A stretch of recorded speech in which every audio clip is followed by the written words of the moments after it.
ये अमली तौर पर अगर करीब से देखा जाए तो जनरल कैनी के ऊपर इमरान खान साहब ने पहला अटैक किया था जब वो आर्मी चीफ थे आखिरी दिनों में।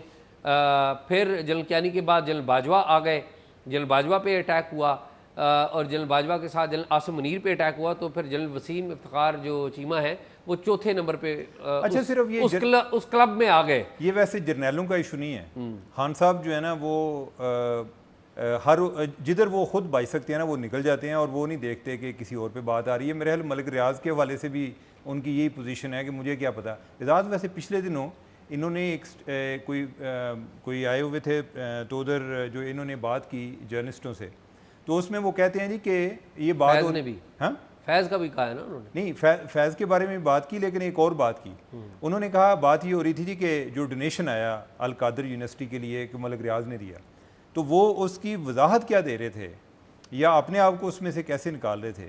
वो कह रहे थे कि शौकत खानम को 9 अरब के डोनेशन मिलते हैं, तो मुझे क्या पता कौन कौन देता है। अच्छा, ये बड़ी डेंजरस बात है कि आपको पता ही नहीं है।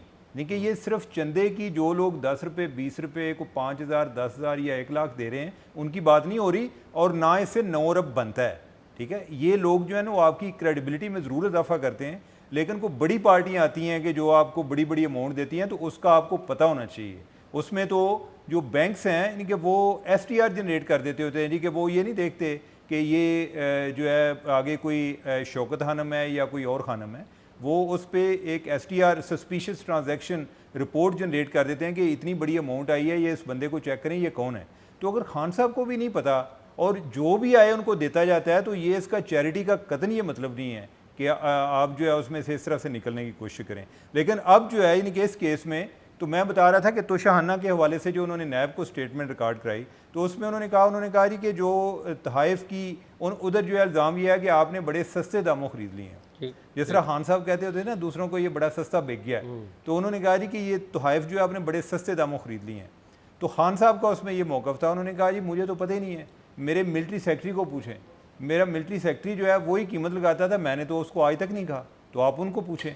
अब उनको ये भी है कि मिलिट्री सेक्रेटरी को इन्होंने बुलाना भी को नहीं है। तो मेरे ख्याल है वो आखिरी जो अटैम्प्ट है जो अभी अदालत में भी कर रहे हैं, जो तोशाहाना का केस, गो के इधर मिलिट्री सेक्रेटरी का इशू नहीं आ रहा, इधर ये इशू आ रहा है कि आपने 2 साल वो रकम डिक्लेयर नहीं की जो कि आपको तोशाहाना से गड़ियाँ बेच के आपने की, और आपने उस टाइम डिक्लेयर की है जब वो राइट टू इन्फॉर्मेशन के ज़रिए आपका डेटा पब्लिक हुआ, और तब आपको लगा कि ये इनकी पूछगिछ होनी है कि वो गड़ियाँ किधर गई, तो आपने वो लिख दिया। तो इसमें मिलिट्री सेक्रेटरी का किरदार नहीं आता, डिक्लेयर तो आपने करनी थी ना, इनके नैब के हवाले से तो बात हो सकती है, लेकिन इधर ये नहीं आता।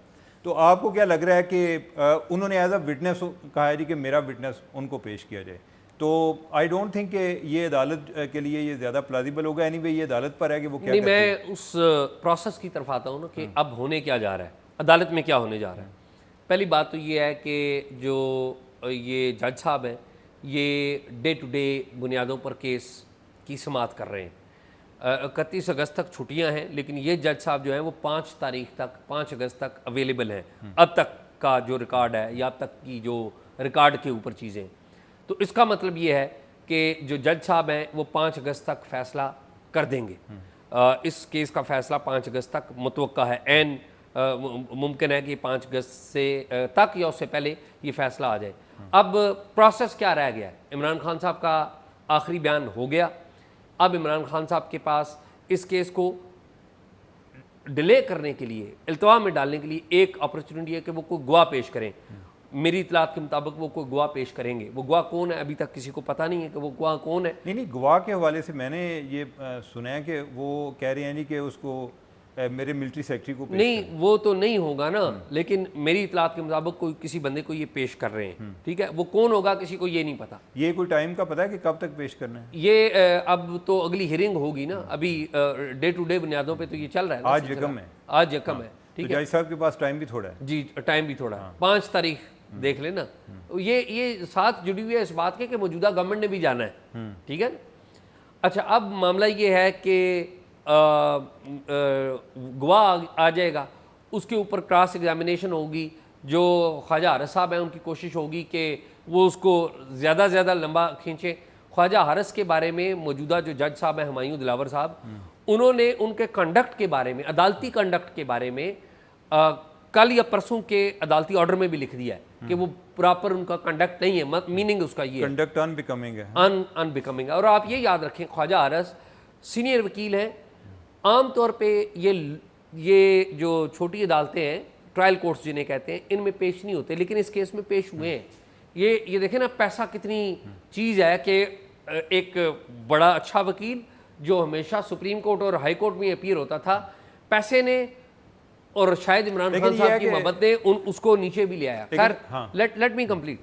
अब उसकी क्रॉस एग्जामिनेशन होगी, फिर उसके बाद फाइनल आर्ग्यूमेंट का मौका दिया जाएगा दोनों वकीलों को, यानी कि इलेक्शन कमीशन ऑफ पाकिस्तान के वकील को भी हतमी दलाइल देने का मौका दिया जाएगा और ख्वाजा आरस साहब को भी, इमरान खान साहब के वकील साहब को भी।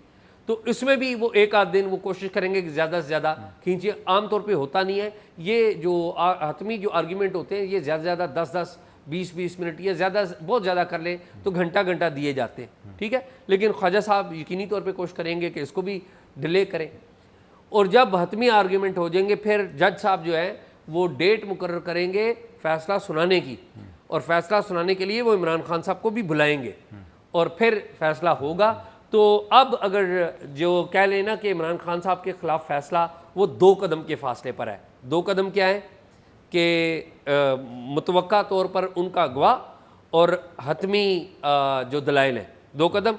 तीसरे कदम पे इमरान खान साहब के ख़िलाफ़ फ़ैसला है, और तो यही की जा रही है कि अगर आला अदलिया की तरफ से कोई मुदाखलत ना आई तो इमरान खान साहब डिस्क्वालीफाई भी होंगे और जेल भी जाएंगे। वैसे एजाज, ये जो आप बात करें 5 तक की, मेरा ख्याल है कि जज साहब हो सकता है छुट्टियां भी कैंसिल कर दें। पॉसिबल है। उसकी वजह जो 5 की है ना, 5 का तो ये है कि हफ्ते को 5 है, ठीक है। तो मेरा ख्याल है जो उनके काज लिस्ट होगी वो इस हफ्ते की होगी ना, तो उन्होंने इस हफ्ते की लगाई हुई है, तो ऐन मुमकिन है कि नेक्स्ट वीक में वो दोबारा से बैठ जाए। बिल्कुल ठीक बात। तो आपको ये क्यों लगता है कि सुप्रीम कोर्ट मुदाखलत नहीं करेगी? मुझे ये लगता है कि सुप्रीम कोर्ट के जो चीफ जस्टिस हैं, ये मेरा अंदाज़ा है, मालूमात नहीं, मेरा अंदाज़ा ये है कि चीफ जस्टिस सुप्रीम कोर्ट और बाकी जो अदलिया है उनके ऊपर बहुत ज़्यादा एतराज़ात आ रहे हैं, और अब वो उनको नज़र भी आ रहा है कि अगले माह सितंबर के मिड में 15-16 सितंबर को उन्होंने चले जाना है।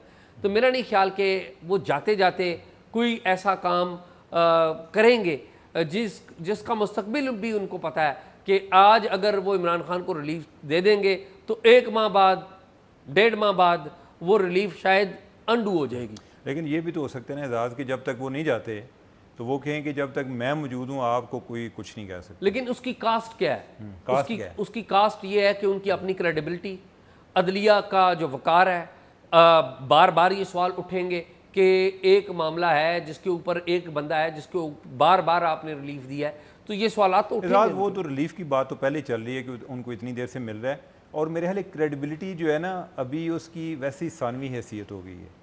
आप समझे क्रेडिबिलिटी चीफ जस्टिस साहब या आला अदलिया की नज़र में कोई अहमियत दी है उसकी? नहीं, शायद ही नहीं कि आपकी भी क्रेडिबिलिटी को नहीं है इस टाइम, ठीक है, यानी कि आपको भी लोग जो है ना किसी साइड पे जोड़ने की कोशिश करते हैं, और अनफॉर्चुनेटली जब सोसाइटी में तकसीम बहुत ज़्यादा होती है तो इस तरह से मेरिट पे कोई डिस्कशन होती नहीं है। यानी कि आपकी डिस्कशन से आपका आर्गूमेंट किधर जा रहा है उससे लोग अंदाज़ा ये लगा रहे होते हैं जी कि ये फलां साइड पे है। तो अगर ये कहे जी कि एजाज जो है, यानी कि जिस तरह आपके बारे में भी लोग बात कर रहे होते हैं ये कि PTI के हैं, ठीक है, तो आप जो है ये भी जब और कोई बात ना चली कह दिया ये PTI के हैं, कल जो है आपका आर्गूमेंट जो है कोई और आ जाएगा, वो कहेंगे आज ये बैलेंस करने की कोशिश कर रहे हैं। तो मेरे ख्याल ये चीज़ें जो है ना ये चलती रहती हैं, तो लेट्स सी। लेकिन ये है कि बात फिर आ जानी, ये मुदाहलत है या साजिश है। वो जो आपको आइडिया के जो साइफर का इशू था तो वो बात हो रही थी ना, उस टाइम भी ये डिबेट थी जी कि वो DG/ISPR ने उस टाइम कह दिया कि वो मुदाहलत थी, साजिश नहीं थी। तो मेरे लिए अब ये ना हो कि मुदाहलत ना हो तो वो कोई साजिश करार दे दे एनीवे, या मुदाहलत हो तो उसको मुदाहलत ना समझा जाए। तो लेट्स सी। लेकिन उमर, जो दौड़ है ना, वो दौड़ क्या है? वो दौड़ ये है कि 8 या 12 अगस्त को, 13 अगस्त को ये गवर्नमेंट ख़त्म हो जाएगी, 8 अगस्त को या 12-13 अगस्त को, इसी दौरान ख़त्म गवर्नमेंट होगी। तो अगर इस गवर्नमेंट के दौरान ये फैसला आ जाता है और इमरान खान जेल चले जाते हैं तो जो राना सनाउल्लाह है उनका ख्वाब भी पूरा हो जाएगा कि उन्होंने इमरान खान को जेल में लिया, क्योंकि इस्लामाबाद पुलिस ही जो है ना वो लेके जाएगी, उनको जेल में लेके जाएगी।